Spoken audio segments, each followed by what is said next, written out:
السلام عليكم ورحمة الله وبركاته. اللهم صل وسلم وبارك على سيدنا محمد أفضل الخلق وعلى آله وصحبه أجمعين.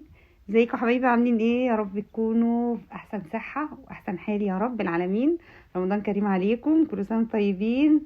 وبقول لكم انتم وحشتوني جدا جدا، ومعلش ان انا متاخر عليكم في الفيديوهات.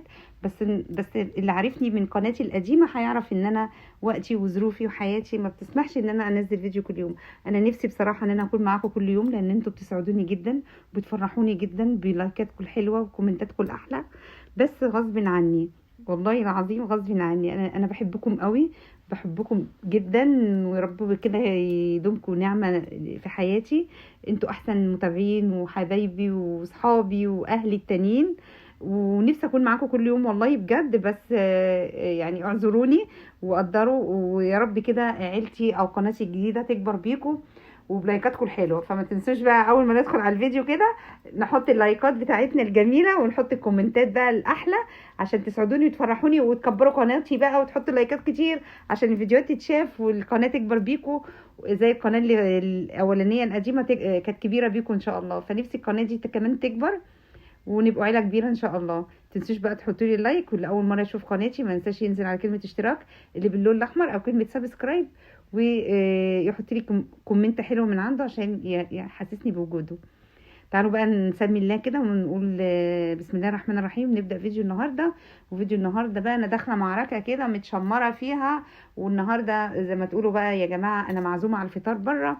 فقلت انتهز الفرصة بقى ان انا مش هعمل اكل النهاردة، ومفيش طبيخ ومفيش مطبخ، فنستغل الفرصة في ايه؟ النهاردة 15 رمضان، فطبعا 15 رمضان يعني 15 يوم والعيد يجي. وطبعا كلنا كمصريين او عاداتنا كعادات المصريين القدماء من ايام القدماء المصريين، واحنا اول يوم العيد ده كاننا بقى يعني ما كناش بقى قبل رمضان فسيخ بقى والكلام ده، واحنا واكلين يعني احنا واكلين قبل رمضان. نيجي بقى في اول العيد تعالوا نشوف إيه اللي بنعمله.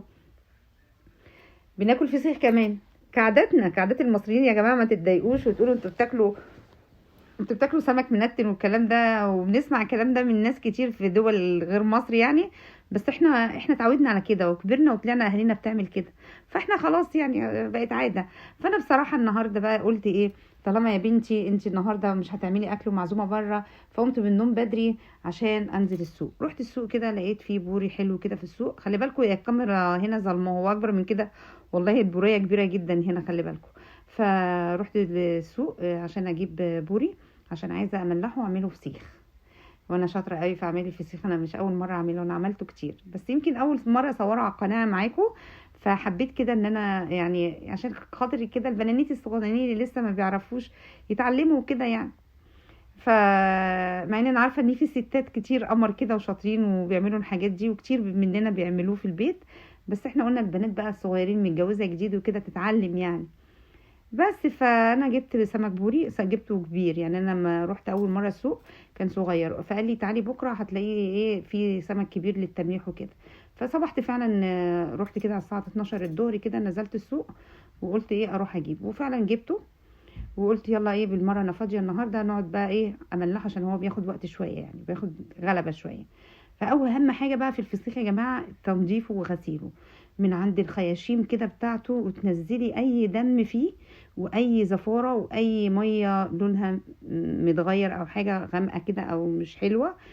زي ما انتوا شايفين كده تحت الحنفيه ايدي ماشيه على السمكايه، سمكايه بايدي كده بعمل لها زي تدليك، وبنزل القشر يعني وانا بدلك في السمكايه بايدي كده بنزل القشر اللي على الجلد والراس بقى من عند الخياشيم. بصوا اللي طالع منه حاجات كده سمرة مع القشر اللي كان في الجلد.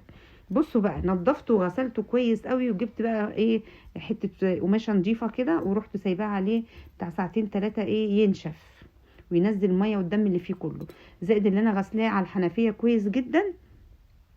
وكمان الخياشيم بتاعته يعني بصباعي كده وادخل صباعي جوه واجيب الدم اللي جوه، واي اتساخات جوه الخياشيم لازم تنضفيها، لان هي دي المنطقه اللي بالذات اللي هي ممكن يحصل فيها حاجات لا قدر الله يعني مش حلوه وكده يعني. فهي اكتر منطقه لازم تتنضف هي منطقه الراس دي والخياشيم بتاعته. نضفتها كويس قوي وسبت السمك بقى على حته قماشه نضيفه بيضه كده، وسبته يتصفى ميته وينشف خالص.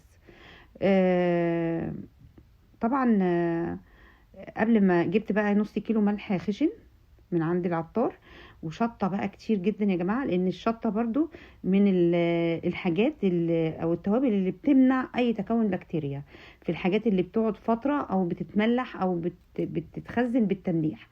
الشطه بتقتل اي ميكروب جوه التمليح وكده، مع شويه كركم، معلقه كركم مع شويه بابريكا او معلقه بابريكا يعني.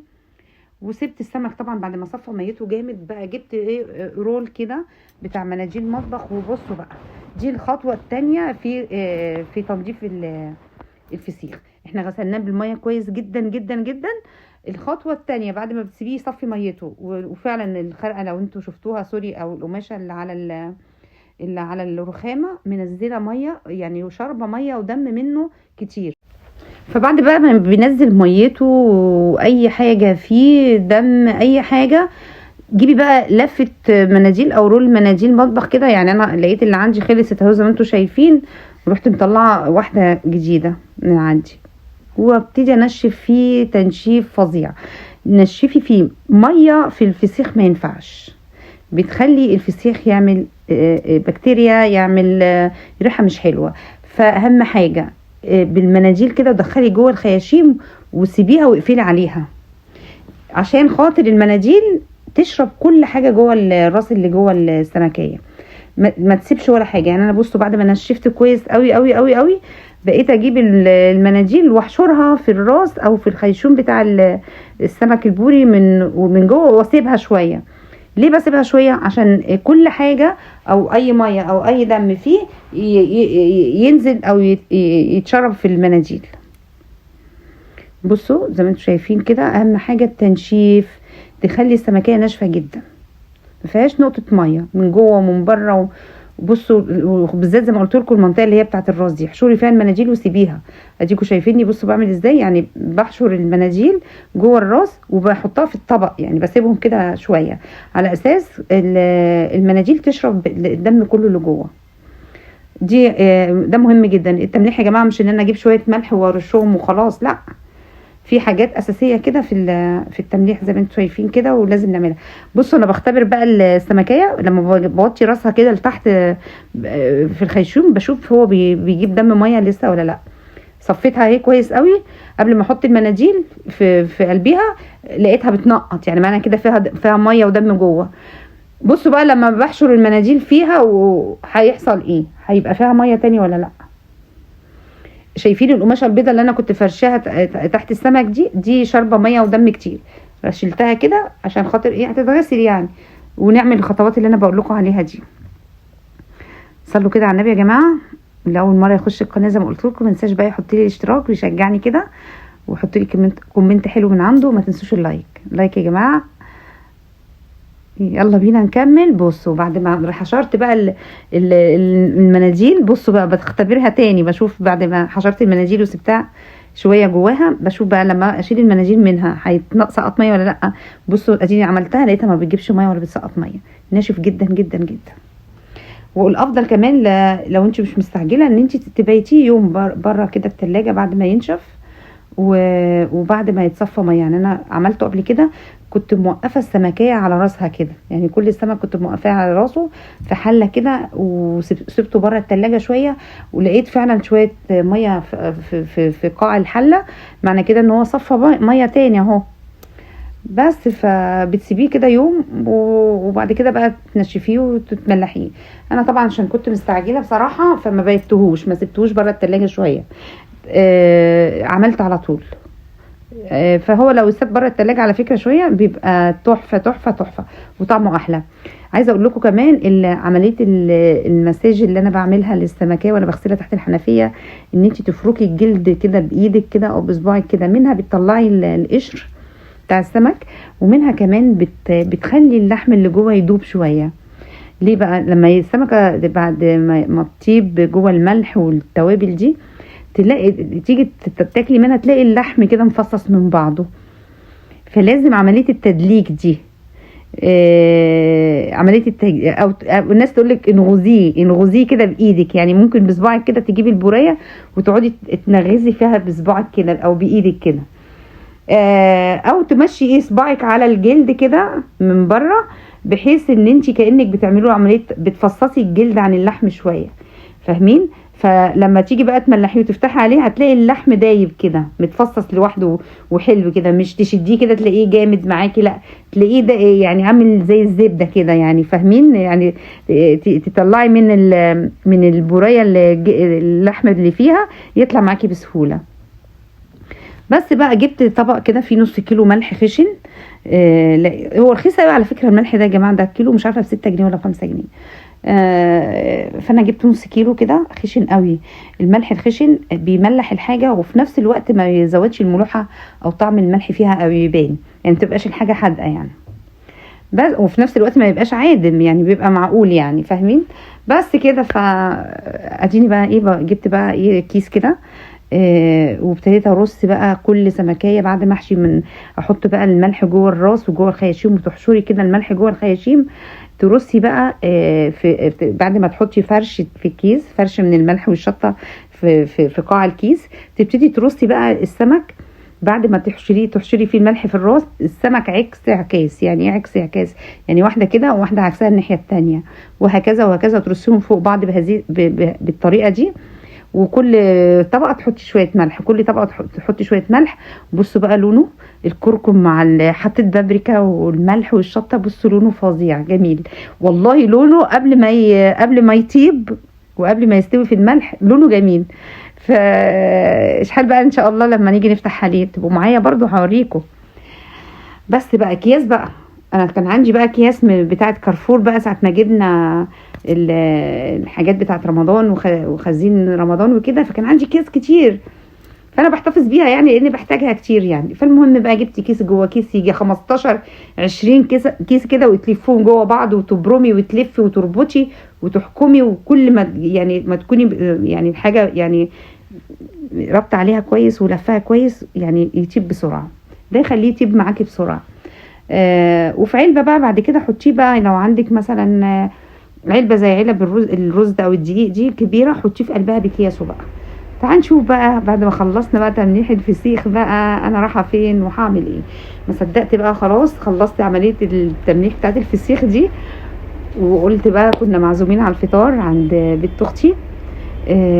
فجي بقى ايه، جوزها خدني من عند البيت، انا وجنى ومصطفى، ورحت معاذ. قول له الحاج حسين صايم سلم، قول باي باي.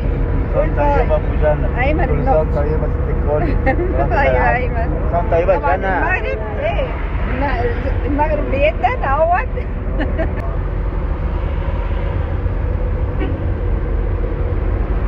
المغرب أذن علينا، بس الشوارع احلى حاجه ان احنا ماشيين نجري وماشيين على اسم الطريق ليه ده يا ايمن؟ محور المحموديه. محور المحموديه. بصوا الطريق، بصوا احنا بنجري ازاي عشان نلحق الفطار. واحلى حاجه بقى ان احنا ماشيين والشوارع فاضيه فاضيه.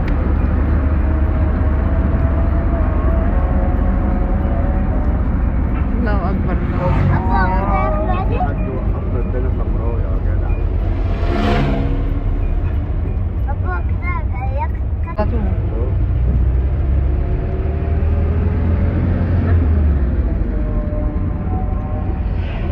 عايزه تشربي حاجه؟ لا لا يلا يلا يلا يلا.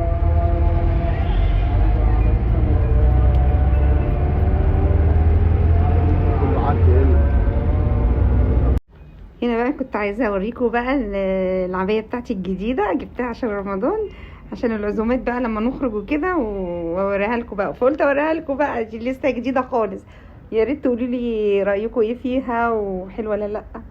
هي مفتوحه كده من قدام شويه، وفي طبقه من تحت ابيض، وهي طويله لتحت اخضر، سوري مخطط ابيض في اسود. هنا وصلنا البيت، هما كانوا قلقوا علينا عمالين يرنوا على التليفون. دخلت لقيت اختي طبعا ام احمد كانت موجوده عند بنتها، وده ياسين ابن بنت اختي. اختي ام احمد عند نوره بنتها، وانا طلبت منها الاكل ده. محدش يقول بقى زي عزومه والاكل عادي، لا والله انا من اول رمضان كل يوم بطبخ، كل يوم طبيخ طبيخ طبيخ طبيخ واكل وصواني وبتاع. المره دي انا قلت لها انا عايزه اكل اسماك، اعملي لي اسماك وسلطات، انا كان نفسي في الاكل ده جدا. وده كان احلى اكل بالنسبه لي اللي هو اكل اللمه.